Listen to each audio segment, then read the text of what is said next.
പ്രിയപ്പെട്ട പ്രേക്ഷകരെ, തെക്കൻ കേരളം വിധി എഴുതി കഴിഞ്ഞു. ഇനി വടക്കൻ കേരളത്തിന്റെ ഊഴമാണ്. കണ്ണൂരിൽ തദ്ദേശ തെരഞ്ഞെടുപ്പിൽ അവസാന വോട്ടും പെട്ടിയിലാക്കാൻ നിശബ്ദ പ്രചാരണ ദിവസവും സജീവമായി സ്ഥാനാർത്ഥികൾ. ഓരോ വോട്ടർമാരെയും നേരിൽ കണ്ടാണ് സ്ഥാനാർത്ഥികൾ വോട്ട് ഉറപ്പിക്കാൻ നെട്ടോട്ടം ഓടിക്കൊണ്ടിരിക്കുന്നത്. കണ്ണൂർ കോർപ്പറേഷൻ കൊക്കേൽപ്പാറ ഡിവിഷനിലെ NDA സ്ഥാനാർത്ഥി മഹേഷ് ഇത്തവണ കോർപ്പറേഷനിൽ BJP ചരിത്രം കുറിക്കുമെന്നാണ് വ്യക്തമാക്കുന്നത്. ഈ നിശബ്ദ പ്രചാരണ ദിവസത്തിലും അദ്ദേഹം വലിയ ആത്മവിശ്വാസത്തിലാണ്. കണ്ണൂരിൽ നിന്ന് മിഥുൻ പിള്ള തയ്യാറാക്കിയ റിപ്പോർട്ട്. നിശബ്ദ പ്രചരണത്തിന്റെ ദിവസമാണിന്ന്. അതുകൊണ്ട് തന്നെ അവസാന വോട്ടും പെട്ടിയിലാക്കാനുള്ള ശ്രമമാണ് സ്ഥാനാർത്ഥികളുടെ ഭാഗത്തു നിന്ന് ഉണ്ടായിക്കൊണ്ടിരിക്കുന്നത്. നമ്മോടൊപ്പം ഇപ്പോൾ ഉള്ളത് കണ്ണൂർ കോർപ്പറേഷനിലെ കൊക്കേൻപാറ ഡിവിഷനിലെ NDA സ്ഥാനാർത്ഥിയായ മഹേഷാണ്. എങ്ങനെയുണ്ട് ഈ തെരഞ്ഞെടുപ്പ് പ്രചരണം എന്ന് അദ്ദേഹത്തോട് തന്നെ ചോദിക്കാം. ഇന്ന് ഇപ്പോൾ ഈ അവസാന ദിവസമാണ്, നിശബ്ദ പ്രചരണ ദിവസമാണ്. എങ്ങനെയാണ് ആളുകളിൽ നിന്ന് കിട്ടുന്ന നമുക്ക് റെസ്പോൺസ്? അതായത് നിരവധി തെരഞ്ഞെടുപ്പുകളെ ഞങ്ങൾ നേരിട്ടിട്ടുണ്ട്.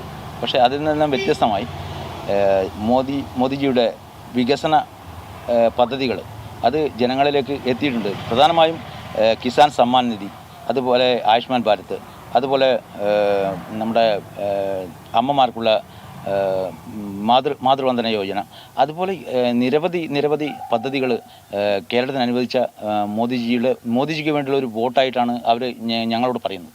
കാരണം അത് ഞങ്ങൾ ചെയ്യുന്നത് മോദിജിക്കുള്ളൊരു വോട്ടാണ്. അത് തന്നെയാണ് ഞങ്ങൾക്കുള്ള ഏറ്റവും വലിയ ഊർജ്ജം.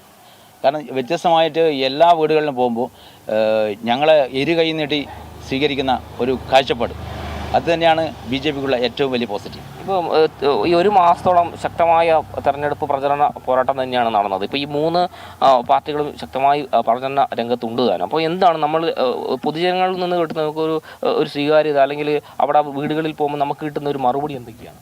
മറുപടി പ്രധാനമായും സാധാരണക്കാരനെയും പാവപ്പെട്ടവനെയും തിരിഞ്ഞു നോക്കാൻ ഒരു ഭരണകൂടം അവരുടെ അടിസ്ഥാന സൗകര്യങ്ങളെപ്പോലും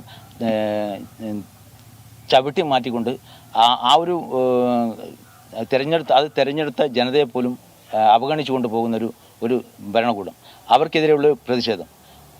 അതുകൂടാതെ കോൺഗ്രസിൻ്റെ സമീപനം, അത് ഒരു പ്രത്യേക വിഭാഗത്തിനെ, ഒരു മതവിഭാഗത്തിനെ പ്രീണിപ്പിച്ചുകൊണ്ട് ഒരു ഹിന്ദു സമൂഹത്തെ ആകെ അവഗണിക്കുന്നൊരു സമീപനം, ഇത് രണ്ടും വോട്ടർമാരിൽ വലിയൊരു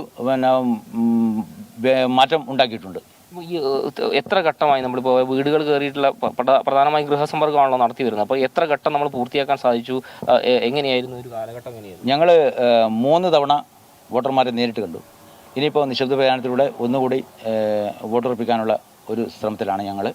അപ്പോൾ പോയ സ്ഥലങ്ങളൊക്കെ ഞങ്ങൾക്ക് വളരെയധികം ഊർജ്ജം ലഭിക്കുന്ന ഒരു സമീപനമാണ് പൊതുസമൂഹത്തിൽ നിന്നും ഞങ്ങൾക്ക് ലഭിച്ചത്. മുൻകാലങ്ങളെ അപേക്ഷിച്ച് നമുക്ക് ഇപ്പോൾ കിട്ടുന്ന ഒരു പോസിറ്റീവ് മറുപടികൾ എന്തൊക്കെയാണ്? മുൻകാലങ്ങളെ അപേക്ഷിച്ച് വിശേഷ കേരളത്തിൽ BJP അധികാരത്തിൽ വരില്ല എന്നൊരു സമീപനം പൊതുസമൂഹത്തിനുണ്ടായിരുന്നു. പക്ഷെ അതെല്ലാം മാറി ഇന്ന് രാജീവ് ചന്ദ്രശേഖർ എന്ന കരുത്തുറ്റ നേതാവിൻ്റെ കീഴിൽ ഇന്ന് കേരളത്തിന് ശക്തമായ നേതൃത്വമുണ്ട് എന്ന് ജനങ്ങൾക്ക് ബോധ്യമായ ഒരു ഇലക്ഷൻ കൂടിയാണിത്. അപ്പോൾ അതുകൊണ്ട് തന്നെ അതിൽ നിന്നും ഞങ്ങൾക്ക് ഒരുപാട് ഊർജ്ജം ലഭിക്കുന്നുണ്ട്. വിജയപ്രതീക്ഷയോടുകൂടി തന്നെയാണ് വളരെ നല്ല പ്രതീക്ഷയിലാണ് ഞങ്ങളുള്ളത്. 100% ശുഭപ്രതീക്ഷയിലാണ് ഞങ്ങളുള്ളത്. അതിലും വിജയാശംസകൾ ആയിരുന്നു. അതിലും ശക്തമായ പോരാട്ടം നടക്കുന്ന കൊക്കേമ്പാറയിൽ വിജയം ഉറപ്പാണ് എന്ന് തന്നെയാണ് NDA സ്ഥാനാർത്ഥി മഹേഷ് വ്യക്തമാക്കുന്നത്. K. സുബിത്തിനൊപ്പം മിഥുൻ പിള്ള, ജനം, കണ്ണൂർ.